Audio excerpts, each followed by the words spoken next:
Demain, c'est le 13e jour de grève avec une nouvelle grande mobilisation attendue. Et alors que vient de démissionner aujourd'hui Jean-Paul Delevoye, le monsieur retraite du gouvernement, vous recevez ce soir Nathalie Lévy, le secrétaire général de la CGT, Philippe Martinez. Bonsoir Philippe Martinez. Bonsoir. Merci beaucoup d'avoir réservé votre première réaction à ce départ de Jean-Paul Delevoye à Europe 1 ce soir. Hier, vous disiez sur BFM TV Jean-Paul Delevoye qu'il n'était plus crédible suite aux oublis de ses 13 mandats. Aujourd'hui, cette démission, c'était inévitable. Je pense qu'il a assumé ses responsabilités et que tout le monde doit respecter la loi dans notre pays. Il a mis trop de temps à avoir la lucidité qui conduit à un renoncement, Philippe Martinez. Je ne me prononcerai pas là-dessus. Je pense on avait oublié de lui préciser les règles qui ont changé notre pays et j'ai croisé beaucoup de citoyens qui ont été interrogés ou choqués par ce qu'il pouvait toucher dans ses diverses activités et en même temps mener la réforme des retraites dans le sens que nous contestons d'ailleurs. Anticor, vous savez, l'association de lutte contre la corruption politique a demandé à la haute autorité pour la transparence de la vie publique de saisir la justice. Vous espérez que des poursuites soient engagées contre Jean-Paul Delevoye ? Écoutez, il y a des procédures à respecter dans notre pays, donc que chacun les respecte et j'ai pas plus de commentaires à faire sur le sujet. On peut être hostile au projet, évidemment Philippe Martinez, ce projet de la réforme des retraites, mais peut-être moins hostile à l'homme après 2 ans d'échanges avec lui. Est-ce que vous saluez par exemple comme Yves Verrier de Force Ouvrière, un homme de dialogue et de conviction malgré tout ? J'ai eu l'occasion de dire que nous avions eu de nombreux échanges avec Jean-Paul Delevoye, que je considérais, peut-être parce qu'il est de la vieille école, entre guillemets, c'est-à-dire tout à fait le contraire de ce que prône Monsieur Macron, d'écarter les syndicats, qu'il aime le débat. C'est un homme qui aime la confrontation. J'ai eu l'occasion de me confronter pendant de longues minutes, voire 2 heures à la Fête de l'Humanité. C'était un débat projet contre projet. Ceci dit, les qualités n'empêchent pas le respect de la loi. Alors, les qualités n'empêchent pas le respect de la loi. Aujourd'hui, ce départ, c'est un affaiblissement pour le gouvernement. En tout cas, pour nous, le fond reste le même. C'est face à un projet qui est mauvais, nous disons il faut le retirer et discuter de l'amélioration du système actuel. Donc vous dites aujourd'hui Delevoye, demain la réforme. Non. On n'a jamais dit Delevoye d'abord. On a dit la réforme tout de suite. Oui, parce que on peut changer les hommes, mais maintenir la même politique. Donc c'est le projet le problème. C'est le projet le problème. Un projet qui va faire que tout le monde va être perdant. C'est un projet qui individualise notre système de retraite, alors que nous prenons un système solidaire. Le projet, parlons-en, parce que Édouard Philippe, ça y est, on le sait depuis tout à l'heure, vous invite mercredi, syndicat, patronat, dans l'après-midi, pour vous réunir, remettre les choses sur la table. Est-ce que vous l'avez eu d'abord depuis jeudi dernier, le Premier ministre ? Non, et puis vous m'apprenez que je suis invité. Je vais voir si... je ne doute pas de votre parole, mais j'attends l'invitation officielle. Ça vient de Matignon, c'est tombé à l'AFP. Je peux vous confirmer que 14h30, les rendez-vous est pris pour mercredi. Quand la CGT est invitée, on n'a pas besoin de faire passer les invitations par les journalistes. Ça veut dire que vous n'avez aucun contact jusqu'à présent avec Édouard Philippe depuis la semaine dernière ? Non. Okay. Non, aucun.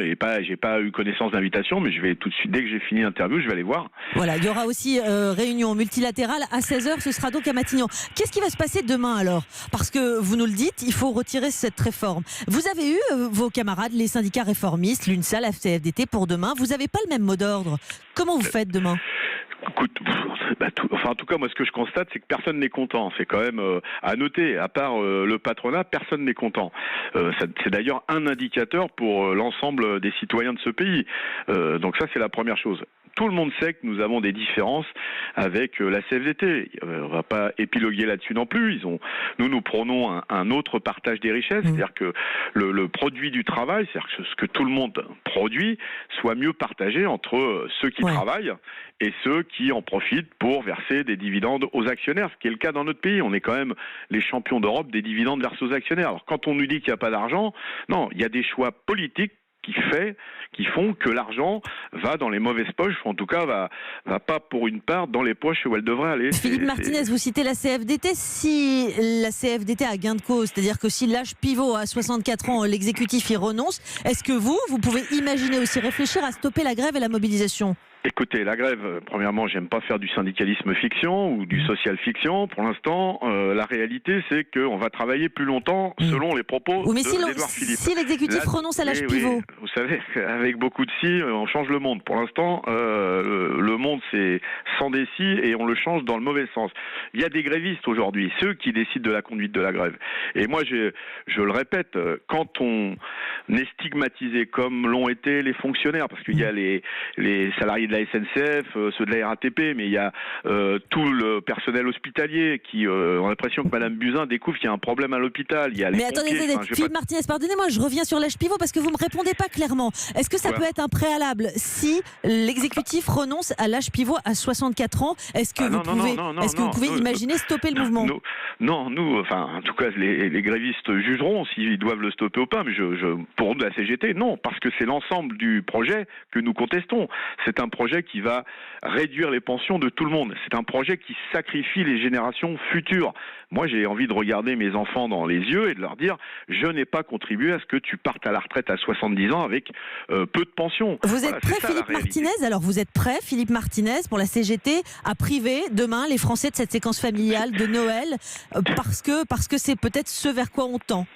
Mais c'est le gouvernement qui refuse d'entendre les mobilisations. Vous allez voir, demain, il va y avoir du monde dans la rue, il va y avoir du monde en grève. Demain et mercredi, Édouard Philippe qui vous invite. Mais l'opinion publique, vous le savez, soutient ce mouvement. Pourquoi le gouvernement s'entête-t-il quand il y a autant d'opposition? Mais on peut vous retourner la question, Philippe Martinez. Pourquoi est-ce que vous vous entêtez, vous aussi?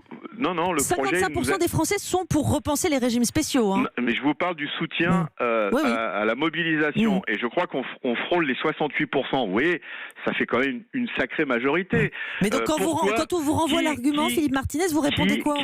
Qui a déposé ce mauvais projet de loi? C'est la CGT ou c'est le gouvernement? Qui est montré du doigt sur les retraites, mais sur des tas de questions sociales. Il y a des mobilisations depuis des mois et des mois.